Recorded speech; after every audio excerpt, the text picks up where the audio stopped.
Hello friends, তোমরা সবাই কেমন আছো? আশা করি তোমরা সবাই ভালো আছো আর আমিও ভালো আছি। আর আমি সোমা আবারও চলে এসেছি তোমাদের সামনে একটা নতুন ভিডিও নিয়ে। তো তোমরা আমার ভিডিওটা কন্টিনিউ দেখতে থাকো। তো দেখো, সেদিনকে কিন্তু প্রচুর পরিমাণে ঠান্ডা পড়েছিল। তো আমি খেয়ে দিয়ে যে রাস্তা থেকে চলে যাচ্ছি, মাকে বলেছি একটু হাঁটাচলা করে আসি। তারপরে তো রাস্তায় এসে আগে রাস্তাটা দেখতে হবে, তো গাড়ি করে আসছে কিনা সেটা আগে দেখে নিচ্ছি। তো ওখানে পুকুরের সাইডে দাঁড়িয়েছিলাম। তো দাঁড়িয়ে থাকলে আমার একটা বন্ধু এসেছিল, তার সাথে কথা বলছিলাম। তো ওখানে দাঁড়ানোর পরে দেখো একটা কাকিমা ডাকছে যে সোমা আসো আমাদের বাড়িতে, দেখো একটা জিনিস দেখাবো। তো সেখান থেকে দেখো আমি আবার এদিকে চলে যাচ্ছি কাকিমাদের বাড়ি থেকে। তো যেতে যেতে দেখো আমি প্রচুর পরিমাণে হাসছি আর বেশ আমার আনন্দ লাগছে। কেন বলো তো? কারণ আমার সোনামা আসছে বাড়িতে, তার জন্য। ওই দেখো, তো রাস্তা থেকে সোনামার সাথে একটু দেখা করে নিই, যেহেতু কাকিমাটা দেখেছে তার কাছে যেতে হবে। তো ওখান থেকে সোনামার সাথে দেখা করে দেখো কাকিদের ঘরে চলে আসলাম। তো এসে দেখি কি জিনিস বলছে, এই দেখো আমি পিঠে বানাচ্ছি তার জন্য। তো বেশ ভালো কথা, সে পিঠে বানাচ্ছে, বলছে আমি ফার্স্ট টাইম পিঠে বানাচ্ছি, আগে কখনো বানাইনি। খুব ভালো কথা। তো সেটা আমি দেখছি। তো আমাকে বারবার বলছে দেখো, আর সেটা নিয়ে মজা নিচ্ছে। আর যেহেতু পিঠে উঠছে তার জন্য বেশ ভালোই লাগছে। তো ওখানে পিঠেটা গোল করার জন্য হাতা দিয়ে ভালো করে গোল করে নিল, যতটা পেরেছে ততটা। তো তারপরে এদিকে দিচ্ছি সন্দেশ, বা তোমরা যারা বলো কাঁচাগোল্লা, অনেকে অনেক রকম বলো, কে কি বলো অবশ্যই কমেন্ট করে কিন্তু বলবে। তো এখানে দেখো এটা দেওয়ার পরে এখানে ভাঁজ করে নিচ্ছে। তো নেওয়ার আগে আমি যাওয়ার সাথে সাথে আমাকে বলছে পিঠে খেয়ে নাও, একটা পিঠে নাও। তো আমি বলছি না, আমি এখনই ভাত খেয়েছি, আর আমি ভাত খেয়ে মিষ্টি জিনিসটা খুবই কম খাই, কারণ আমি মিষ্টি জিনিসটা বেশি একটা পছন্দ করি না তার জন্য। আর পিঠে টিঠে আমি খুব কম খাই, বা আমার ততটা ভালো লাগে না, পছন্দ করি না আর কি মিষ্টি জিনিসটাই। তো তার পিঠে উঠছিল, সেটাই দেখছিল। তো বেশ ভালোই লাগছিল। তো আমাকে পিঠে খেতে বলেছিল, তো খাচ্ছিলাম না বলে দেখো হাতে খুন্তিটা নিয়ে আবার বলছে হ্যাঁ খেতে হবে না, এরকম করছিল। তো তারপরে দেখো, তারপরে আবার দেখাচ্ছে আমি দেখো কতগুলো পিঠে বানিয়েছি। তো বেশ ভালোই হয়েছে। তো আমি বলছি বেশ ভালো হয়েছে, গুড, নাইস নাইস, এরকম বলছিলাম আর কি, মজা করছিলাম। করে দেখো বেরিয়ে আসি। তো আসার সময় দেখি কাকা নিয়ে এসে লেবু। তো এখান থেকে লেবু নেবো, কোনটা পছন্দ মতো একটা লেবু নিয়ে নিয়েছি। বলেছে তোমার পছন্দ মতন তুমি একটা লেবু নাও। বেশ আমার পছন্দ মতন আমি একটা লেবু নিয়ে নিয়েছি। তো নেওয়ার পরে দেখো এদিকে ঠাকুমা বাইরে এসে দেখছি ঠাকুমা আবার পিঠে করছে। তো আসার সাথে সাথে এই দেখো ঠাকুমা আবার পিঠে দিচ্ছে। তাই বলছি না, আমি এক্ষুনি ভাত খেয়েছি, তো এখন আর খাবো না, আমি পরে এসে খেয়ে যাব।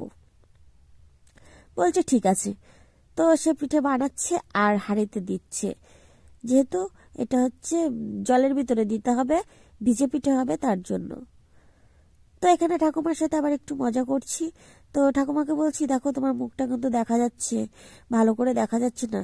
বলছে মুখটা কি করে দেখবি, মুখটা দেখতে গেলে কিন্তু ওই সাইডে যেতে হবে। তাই বলছি না না, ওই সাইডে যেতে হবে না, তুমি যদি একটু তাকাও তাহলেই হবে। সো এটা বলতে বলতে দেখো সে আবার পিঠে দিচ্ছে। তো পিঠে দেওয়ার পরে পিঠেটা আবার ঢেকে দিবে। তো পিঠে ঢাকার পরে দেখো আমি আবার বলছি কি, যে পিঠেটা তো ঢেকে দিয়েছো, তো এবার একটু দেখাও তাহলে তুমি হাঁড়িতে কি পিঠে আছে। তো বলছে হাঁড়ির পিঠে দেখবি, দাঁড়া আমি দেখাচ্ছি তোকে। বলছি হ্যাঁ আমি দেখবো না, সবাই দেখবে, তুমি দেখাও। তো দেখো সে হাঁড়ির পিঠেটা আগলা করে দেখাচ্ছে কি কি পিঠে বানিয়েছে। এখানে খালি কাঁচি পিঠোই পিঠে বানিয়েছে, কুলে পিঠে কিন্তু বানায়নি। তো তারপরে এখান থেকে দেখে টেকে যে বাড়ি চলে যাচ্ছি, আর হাসতে হাসতে যাচ্ছি, যেহেতু বাড়িতে সোনামা আছে, আমার খুব মজা হচ্ছে। তো এদিকে দেখো কাকিও কথা বলছিল, এই কাকিমাটাও আমার সাথে কথা বলছিল, কথা বলতে বলতে উনিও এদিকে যাচ্ছিল তার জন্য দেখো। আর পুকুরের এই সাইডটাতে আমি আবার দাঁড়িয়ে গেছি, যেহেতু দেখছিলাম যে ওখানে দেখা যাচ্ছে কিনা, মানে কুমির পুজো হচ্ছিল ওখানটাতে, সেটাই দেখাচ্ছিলাম। তো তারপরে দেখো তো একটু একটু দেখা যাচ্ছিল, যেখানে দেখলে 2-3 জন লোক আছে ওখানে। তো তারপরে ওটা দেখে টেকে চলে আসলাম, যেহেতু পুকুরের এই সাইড থেকে দেখেছি, ওই সাইডে দেখিনি। তো চলে আসলাম বাড়িতে। দেখো বাড়িতে এসে দেখি আমার বাবা যে নিচে বসে আছে, যেহেতু আমার বাবাকে কিন্তু উপরে বসিয়ে দিয়েছিল আমার মা, কিন্তু উনি এসে আবার যেহেতু বোনরা এসেছে তার জন্যই দেখো। তো এসে দেখছি এদিকে বোনদের খিদে পেয়ে গেছে, যেহেতু ওরা সকালবেলায় বেরিয়েছিল অনেকটা সকালে। আস্তে আস্তে যেহেতু ট্রেন ফেল করেছিল, অনেকটা দেরি হয়ে গেছে, পুরো বিকেলে চলে এসেছে। তার জন্য। তো এসে খেতে বসে গেছে, খিদে পেয়ে গেছিল তার জন্য।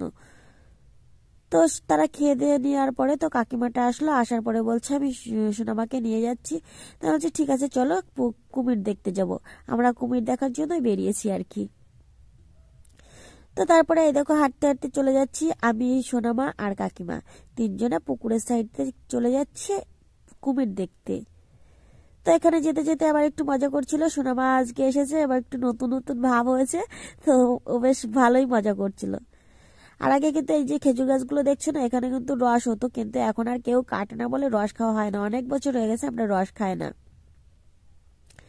এখন আর কেউই খেজুর গাছগুলো কাটে না। আগে খুবই কাটতো, তো ছোটবেলায় সেই হাত পেতে পেতে খেতে হয় না, সেরকম ভাবেই খেতাম, বেশ মজা হতো। কিন্তু অনেক বছর হয়ে গেছে, এখন আর রস খাওয়া হয় না। তো তারপরে দেখো চলে গেলাম কুমিরের কাছে। তো আর এখানে কুমিরটা কিন্তু একটা দাদা বানায়, বেশ সে একাই বানায়, কুমিরটা কিন্তু বেশ ভালোই হয়। তোমরা কিন্তু কমেন্ট করে বলবে অবশ্যই আমাদের কুমিরটা কেমন হয়েছে। আর সেদিন কিন্তু প্রচুর পরিমাণে ঠান্ডা ছিল, আর মানে রোদ ওঠেইনি সেদিনকে। তো দেখো এদিকে আমাদের পুকুর, এই পুকুরের ওই সাইডে আমাদের বাড়ি, ওই কর্নারটাতে, অনেকটা বেশি একটা দূর না কিন্তু। তো দেখো পাশাপাশি দুটো পুকুর আছে আমাদের এখানে, আর এই পুকুরটাতে মাছ ছাড়া আছে। তো ওখান থেকে দেখো দেখে টেকে চলে আসলাম। আসার পরে এই যে আবার রাস্তায় দাঁড়িয়ে পড়েছি। রাস্তায় দাঁড়িয়ে দাঁড়িয়ে যেহেতু সোনামা এসেছে, সবাই ওই সোনামার সাথে কথা বলছে, তো সবাই মিলে আবার একটু মজা করছিলাম এখানে। আর ওই দেখো আমাদের বাড়ির লাইনের সাইডে। তো সবাই মজা করতে করতে এই দেখো সোনামা আবার একটু নিচু হয়ে খেলা করছিল। তো ফ্রেন্ডস আমার এই ভিডিওটা এই পর্যন্ত। যদি তোমাদের ভালো লেগে থাকে প্লিজ লাইক কমেন্ট শেয়ার এবং সাবস্ক্রাইব করে দিও। আর সবাই ভালো থেকো, সুস্থ থেকো। তো আবারও দেখা হবে নতুন কোনো ভিডিওর সাথে। আর যারা যারা ইউটিউবে পেজের নাম জানো না, সোমা মণ্ডল ব্লগ, প্লিজ সাবস্ক্রাইব করে